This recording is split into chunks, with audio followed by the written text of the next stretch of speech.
Live from WSLS, this is 10 News at 6, working for you. Tonight, the state's first gun buyback program fired off major success. The hassle to take them to a gun show, so this just gets rid of them quick. The goal was to get guns off the streets. Did they reach their goal? Plus, lending a helping hand when it's needed the most. When we say we are one, this is exactly what we mean. How your child can still benefit from the Back to School Extravaganza before the first bell even rings. Good Saturday evening. Thank you for the company. Tonight at 6, I'm McKinley Struther. It was the first of its kind in our state, and to the surprise of many, it far exceeded expectations. As 10 News reporter Alexis Davila explains, officials stuck to their guns with the goal of keeping them off the street with the message, Groceries Not Guns.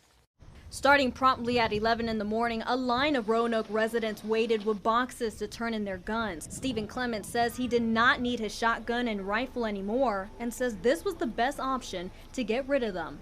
I think it's just people like me that just they have guns in their house, they don't need a gun in the house, they want to get rid of the gun, and it's a hassle to take them to a gun show, so this just gets rid of them quick. After handing their guns to police, people headed over to a table to collect a gift card. However, in about an hour, all gift cards were handed out, more than $14,000 worth in total. Deputy Chief Chester Smith says IOUs were handed out to people so they can be first in line at the next gun buyback event. Big turnout. But we had to turn folks away because we ran out of vouchers. But Virginia State Conference NAACP Executive Director Daquan Love says some people turned down the incentive altogether. There were folks lined up around the corner that still said, I just want to get rid of the gun. When we offer opportunities to get guns off of our streets, it helps us to curb gun violence, and it reduces the chance of those crazy type of incidences that can happen in homes. 91 guns were collected in total, ranging from revolvers to shotguns to semi-automatic pistols. All partners say the event exceeded their expectations, and Catherine Stromberg says by Roanoke kickstarting this event, it will hopefully be a model for others. And I just think that sends a great beacon of hope to people that this problem is not interminable. We can chip away at this problem and that we can start to see a different direction. In Roanoke, Alexis Davila, 10 News, working for you. Now to some international headlines. One person was seriously hurt in a car crash. This was in Bedford County. In fact, let's stay here at home. Officials say it happened Friday afternoon around 3:30 in the 1000 block of Independence Boulevard. When first responders arrived, they found a crane truck and a small car with the victim trapped inside. Authorities rescued that patient, who was then taken to the hospital. No word tonight on their condition. Henri reached hurricane status this morning while over the Atlantic Ocean. Meteorologists expect Henri to make landfall sometime Sunday, posing a threat to more than 40 million people from New York City to New England. Parts of the Northeast are saturated from an especially rainy July, and officials expect Henri to cause significant damage. Right now, however, you're looking at video from what I believe is our headline from Afghanistan. Let's get to that. As we stick with this video, okay, now we're going to go to Henri. Well, again, more than 40 million people are expected to feel the impact from that storm. Parts of the Northeast are saturated from an especially rainy July, and officials expect Henri to cause significant damage. States of emergency have been called throughout much of that region as well. We're going to see downed trees, and even after the storm has passed, the threat of falling trees and limbs is still out there. One thing about Rhode Island is we have 400 miles of coastline, so we have to be cognizant of those communities and low-lying areas that could be impacted by this surge. We apologize for those technical errors. Long Island, New York hasn't had a hurricane make landfall since Gloria. That was back in 1985. And southern New England has not had one since Bob in 1991. Here at home, we're not seeing any impacts from that. At least right now, it's very hot outside. And I don't know that we will see any impacts. No, we're done with the impacts from Henri. Got a little bit of an impact yesterday with some scattered showers and thunderstorms, but that's all done now. What I want to do is show you that we have a few little thunder showers around, and this is because of an upper level disturbance. The coverage area today, very, very small. And if you didn't see any thunder showers, you saw your fair share of sunshine. Let's head on up north. That's where we are seeing the highest concentration of showers and thunderstorms right now, up, say, towards Highland County over over towards Bath County, even into areas, say, towards southern Augusta County, south of Stanton. So it is a little bit of a wet go right now, say, along Highway 220 and Highway 250 up in, say, Highland County. As we take a look now at the satellite and radar composite on the regional view, you'll notice that the bulk of the rain today has been in areas south of us, towards the Carolinas and also towards Tennessee. You'll notice more rain situated towards southern New Jersey, and that is indeed in conjunction with Hurricane Henri. Your hourly planner showing temperatures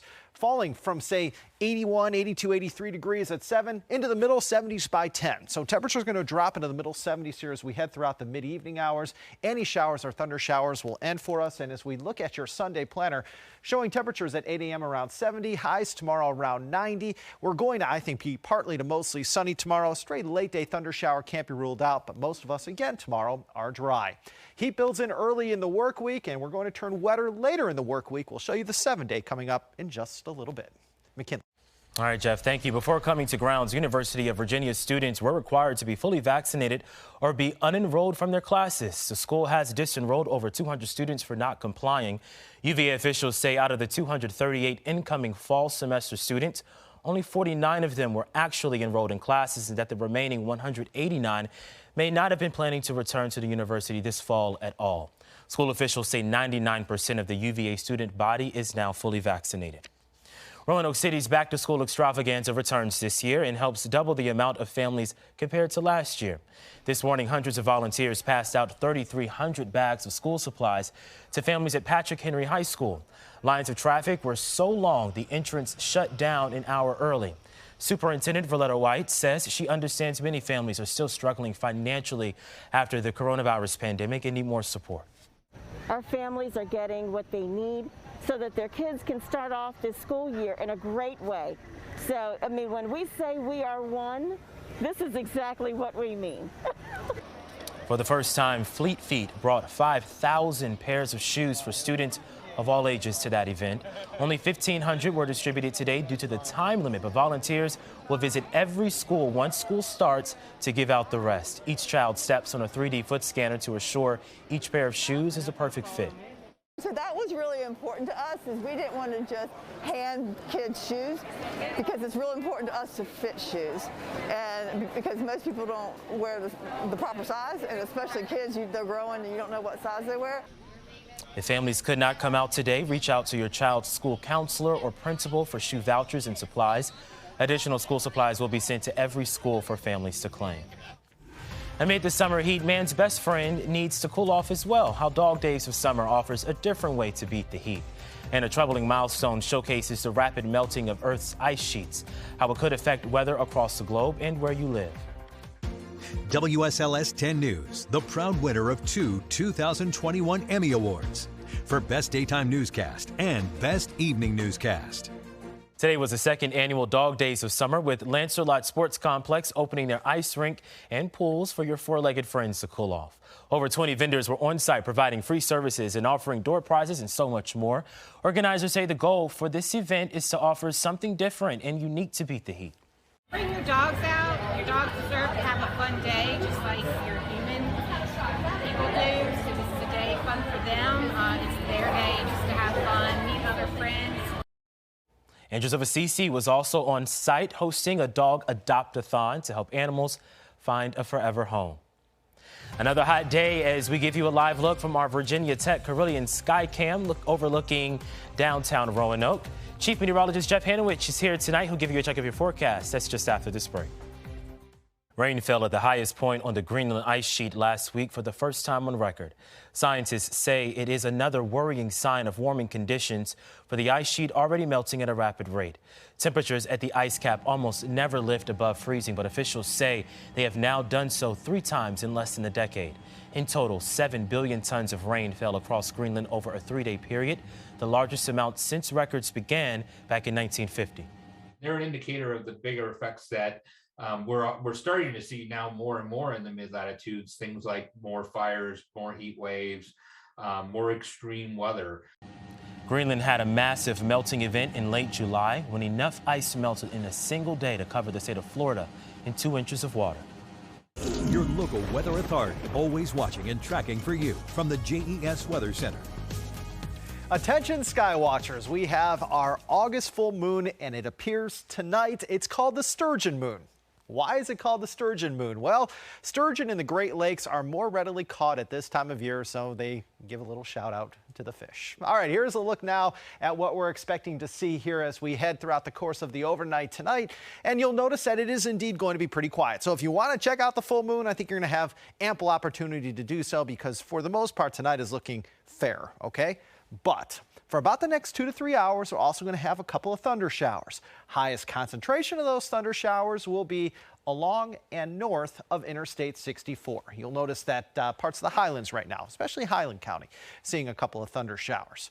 So by 10, 11 o'clock, I think we are for the most part dry. As we go into Sunday, we're starting out Sunday, I think, with skies mostly sunny if you're not waking up to patchy fog. So fog is actually going to develop a little bit here beyond midnight tonight. Otherwise, it looks like as we head into Sunday afternoon, we are still looking at skies mostly sunny. So there could be a couple of clouds in the sky tomorrow, but for the most part, we're going to see ample blue skies on your Sunday. Now, Sunday night, we're looking fair. Sunday starts dry, or I should say Monday starts dry with sunshine. And then as we head into Monday afternoon, we are still looking at a mainly sunny sky. So really Sunday, Monday, even Tuesday look to be very quiet for us here across Southwest, Central, and Southside Virginia. It, however, is not at all quiet in the tropics. We actually had Hurricane Grace make its second landfall in Mexico this morning in Tuxpan, Mexico. That was around 2 a.m. this morning. Max winds about 125 miles per hour, which made it a Category 3 hurricane as it made its way into mainland Mexico. Keep in mind it had one landfall along the Yucatan Peninsula a couple days ago that moved into the Bay of Campeche and then made another landfall in mainland Mexico again. That happened this morning.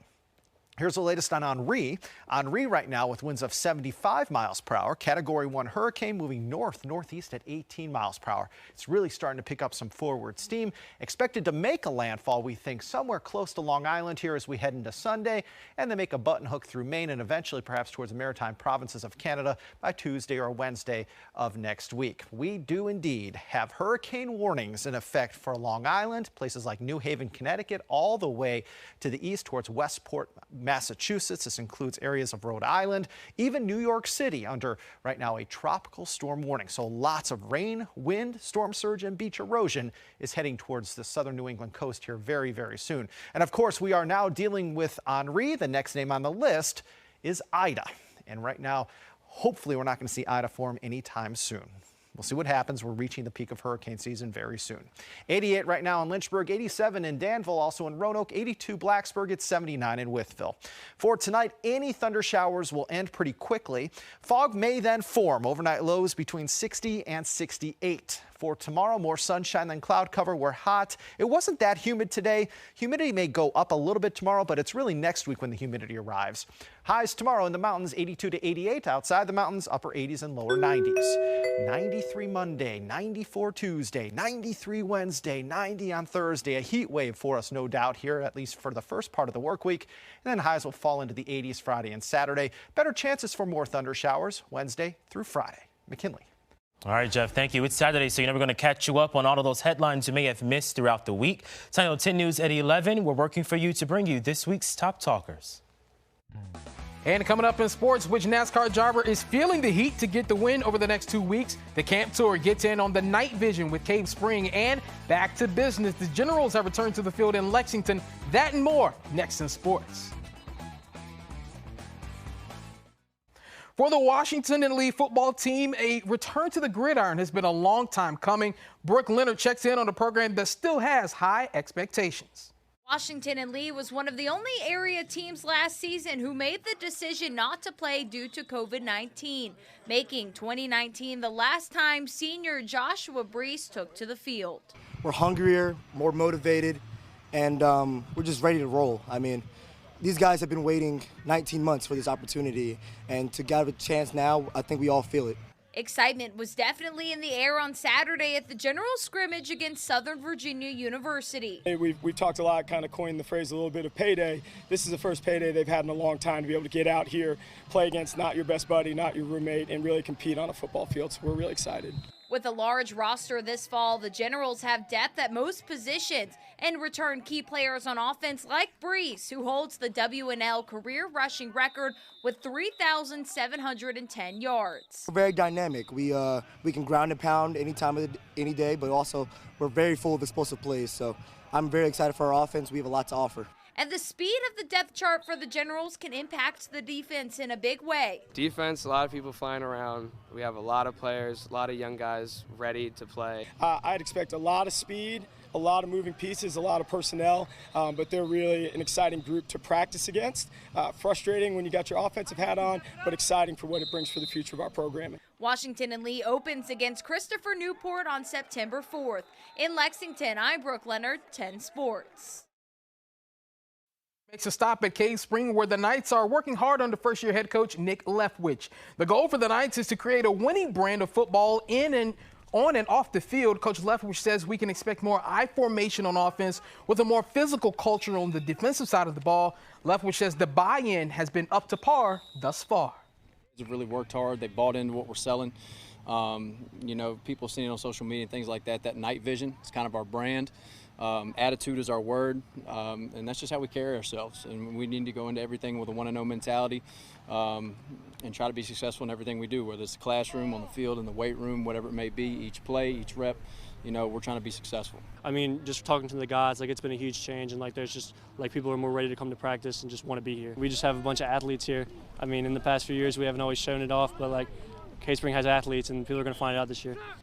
Spring opens with county rival Hidden Valley on Friday night. Your news and notes: the Mavericks have signed 3 free agents, including Radford and Louisville standout Carly Jones. Emmett Smith has partnered with Lieutenant Jesse Owuji to form Owuji Motorsports, a 2022 Xfinity Series team that's coming. And on the golf course, Cameron Smith and John Rahm tied at 16 under par at the Northern Trust. And time to cut it out. I want to flash back to 2011. Shout out to William Fleming, class of 2011, best graduating class for obvious reasons, but Mr. Michael Anderson and Vincent Wyatt out there did their thing 10 years ago, and shout out to that class celebrating the reunion this weekend throughout the Roanoke Valley. Wow, 10 years ago? 10 years ago. That means I graduated 9 years ago. So sorry. Oh, man. I'm getting, it's not just a gray hair in my head. I'm actually getting there now. Super sorry, Jeff. I'm so sorry. Yeah. We're doing Oh, this. yeah. Wait till you get in your 40s, gentlemen. All right, here's a look at your 3-degree results for today. We forecast a high of 88. Today's high was indeed 88. $100 in the pot, $420 raised for the American Red Cross. All right, that's all the time we have. We'll see you back here tonight at 11. NBC Nightly News is next.